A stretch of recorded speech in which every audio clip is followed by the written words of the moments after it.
Some Christian football players like Argentinian Carlos Roa, who was rumored to be on the brink of signing for English giants Manchester United, have made the ultimate sacrifice in the pursuit of a more spiritual life by giving up their playing careers.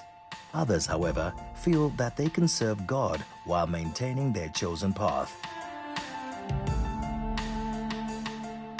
Many Christian players believe that their faith in the teachings of Jesus Christ has been the driving force behind their successful careers, and it is this faith that has helped them through some tough times. American Tim Howard, who now plays for Everton FC in England, got his big break into football when he was signed by Roa's alleged former suitors, the Red Devils of Manchester.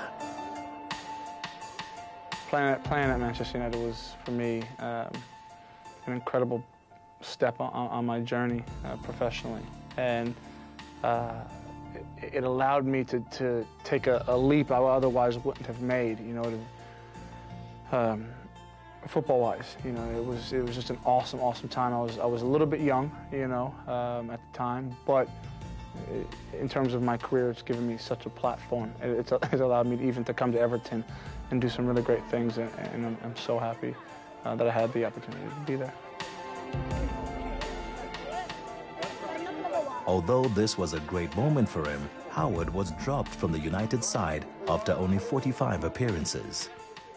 God will never give you more than you can handle, you know, and when he does, he's always there to give you the strength to keep pushing on. And, you know, I'm somebody who, yes, because of my faith, but also because of experiences through that faith, you know, I don't get too carried away when it comes to the football side of things. When something doesn't go right, you know, I have my standards, and I want them to, I want to keep my standards high. But when one door closes, I'm happy to walk out of it and walk into the next door. You know what I mean? I don't often go kicking and screaming, if that makes sense, because, you know, I just believe there's always opportunities out there for the next challenge. You know, and so my time there was fantastic, and when it ended, it was over. You know, and it was time to move on, and that's kind of how I see things in life. Some may have let this setback get the better of them, but Tim, who's had other challenges including being diagnosed with Tourette's syndrome as a child, was confident in the talent God gave him, and he soon found a new home at Goodison Park at the Toffees, Everton FC. The place I love, I truly love. You know, I found my home here. I've been here 4 years, and hopefully I can be here, you know, for another 4. And as long as they're willing to have me, this is a place I want to be. I love it here. I do. I truly and honestly love it here. And every aspect of my life has gotten better since I've been here. Coincidence? Maybe. I don't know. His South African teammate at Everton, Steven Pienaar, also attributes his success to his faith, but in a more practical manner. So the talent, I got it from the Almighty, and yeah, and He wants me to use it in this way, and through the faith, I ask every day to get guidance. I know it's not going to be the same day; it's always a different day, and I believe it. So I think that's why I'll say it's both. If the belief in these players is so strong, then it stands to reason that they'd want to appreciate what God has done for them on the football field. It's a wonderful thing if you are able genuinely to integrate every part of your life. And you're saying, in a way, God, I'm offering you, you've given me these skills, and I am in demonstrating them, exhibiting them, I'm doing honor to you. I hope my fans know about Jesus into me on the pitch, also out of the pitch. Não, essa forma é o mais correto, né? Porque antes do jogo, antes do jogo a gente pede a Deus pra gente ter uma oportunidade de fazer o gol, de jogar bem, de ganhar a partida. E quando a gente ganha ou faz o gol, a gente tem que agradecer primeiramente ele, depois a comemoração normal, faz o que quiser. Mas a primeira coisa é agradecer a Deus.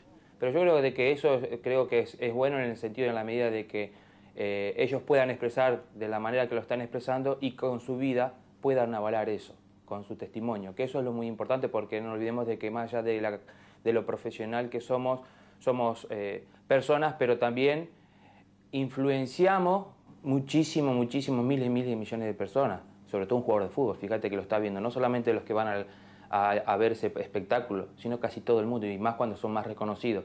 Así que yo creo de que eso, si a las personas le ayuda a que se acerquen a Cristo, a Dios, y puedan aceptar una fe.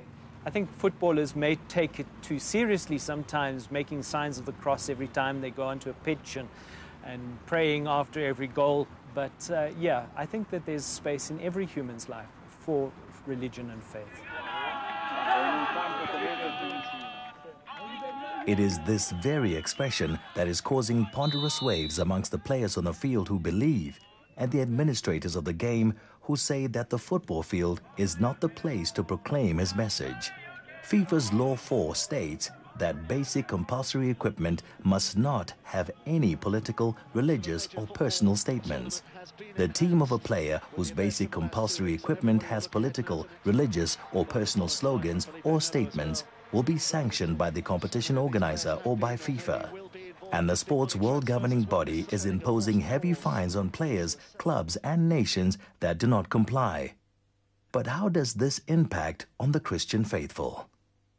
Yo creo que no es una decisión acertada, porque sabemos que hoy en día en el plano, sobre todo de las personas, sabemos todo lo que está pasando, inclusive en Europa o acá en Argentina, los estadios de fútbol, que cualquier palabra, cualquier gesto, cualquier cosa que sea algo político, algo religioso, o un mensaje o lo que sea, puede desatar la violencia. Entonces creo que es una de las formas de que eso se pare y que, bueno, no se llegue a eso. Lo veo bastante bien, porque no es lo mismo besarte la camiseta de tu equipo o agarrarla que levantar tu remera y encontrarte con algo que a lo mejor la gente no tiene por qué mirar lo que tenés abajo de repente. Entonces eso puede generar algún tipo de problemas. Y yo creo que no lo veo mal, lo veo bien.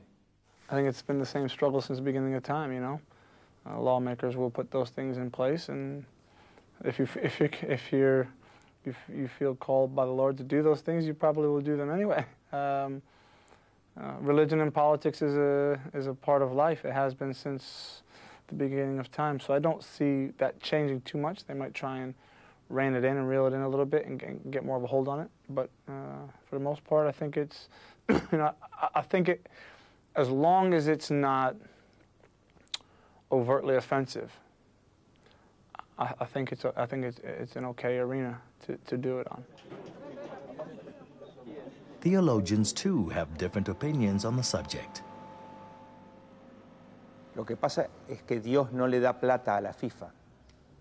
Si fuera una iglesia electrónica con mucho dinero, a lo mejor FIFA pondría carteles. Es todo económico, la FIFA se guía por eso, ¿no? Entonces, si no le da para evitar que uno tenga cartel de Pepsi, cuando la FIFA tiene sponsor de Coca, está prohibido todo, porque es todo económico. La FIFA no se guía por criterios deportivos. Religion is a very sensitive issue for many people. Sensitive in that it's a very deeply held position for the human person, but also sensitive because there are many people who don't hold the same position. So FIFA's introduction of this no God idea on the playing fields, I think, is a sensitivity and possibly an oversensitivity to this. This is our human nature. We profess our faith and we proclaim things, especially in a public arena. So I think it might be an overreaction, but I understand where it comes from, and that FIFA is very sensitive not to offend people. The consequences of FIFA's enforcement of this law may be more far-reaching than they've anticipated, though. In the favela or townships of Rio de Janeiro, football players are seen as the ultimate role models, and to know that your favorite players are being restricted can dampen your enthusiasm. Eles até cobram pouquinho, eles falam, ô tio, por que na Copa do Mundo eles não podem mostrar a camisa ou fazer alguma encenação. Eu falei para eles, porque tem regra, né? Aqui é uma coisa e a FIFA é um pouco rigorosa, né? Que lá já tem uma regra já mais concretizada. E aqui não. Já não é muito liberado, mas eles já dão um pouco mais de colher de chá.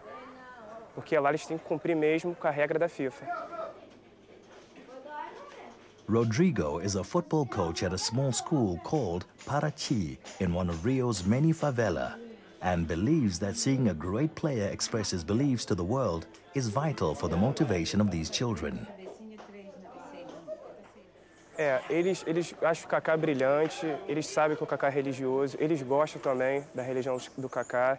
Eles acham que a religião para eles é uma proteção, para poder abrir e fluir os caminhos dele, para dar, tipo assim, uma segurança e uma tranquilidade para ele dentro de campo, pedir a Deus proteção e que dê tudo certo dentro de campo, que eles ganhem sempre a partida. É isso também que envolve a eles. Eles pedem proteção e ajuda de Deus para poder fazer um bom trabalho dentro de campo. Quando un campione di calcio fa capire a tanti tifosi giovani che il suo valore aggiunto è Dio e la fede, testimonia più di 1000 omelie l'importanza di credere in qualcosa. E così Kaká, essendo un cristiano, testimonia al mondo intero come un cristiano ha una marcia in più nello sport.